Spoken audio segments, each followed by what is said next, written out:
Sorry, आज समझ आया, काम जरूरी है लेकिन तुम उससे भी ज्यादा जरूरी हो। सुबह का वक्त था, टेबल पर नाश्ता लगा था लेकिन चाय थोड़ी ठंडी हो गई थी।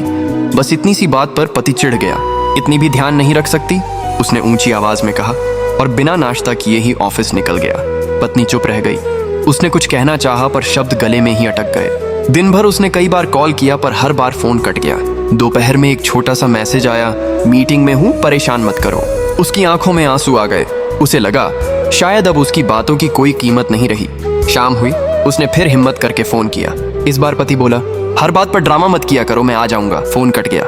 वह चुपचाप बैठी रही और सोचती रही, इस इंसान से मैं जान से भी ज्यादा प्यार करती थी और आज भी करती हूँ, पर लगता है उसे अब मेरी थोड़ी भी कदर नहीं रही। कुछ देर बाद उठी और किचन में जाकर उसका पसंदीदा खाना बनाने लगी और टेबल पर एक छोटी सी पर्ची रख दी। रात को पति घर लौटा। घर में खामोशी थी लेकिन सब कुछ सजा हुआ था। टेबल पर गर्म खाना, सोफे पर उसकी नाइट ड्रेस और पास में एक चिट्ठी। उसने चिट्ठी खोली। उसमें लिखा था, मैं जानती हूँ आप बहुत काम में व्यस्त रहते हो, शायद मैं छोटी छोटी बातों में आपको परेशान कर देती हूँ, लेकिन सच ये है कि मैं सिर्फ आपका थोड़ा सा समय चाहती हूँ। आपकी एक मुस्कान पूरे दिन की थकान मिटा देती है। आज सोचा गुस्सा नहीं करूंगी, बस इंतजार करूंगी। जब भी समय मिले हम 2 मिनट साथ बैठकर चाय पियेंगे।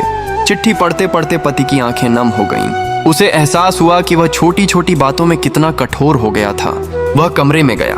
पत्नी खिड़की के पास बैठी थी चुपचाप। वह धीरे से उसके पास बैठा और बोला, सॉरी, आज समझ आया कि काम जरूरी है पर तुम मुझसे भी ज्यादा जरूरी हो।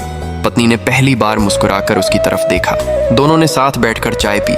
उस दिन के बाद उन्होंने एक नियम बना लिया, चाहे दिन कितना भी व्यस्त हो, रात की एक चाय हमेशा साथ पिएंगे।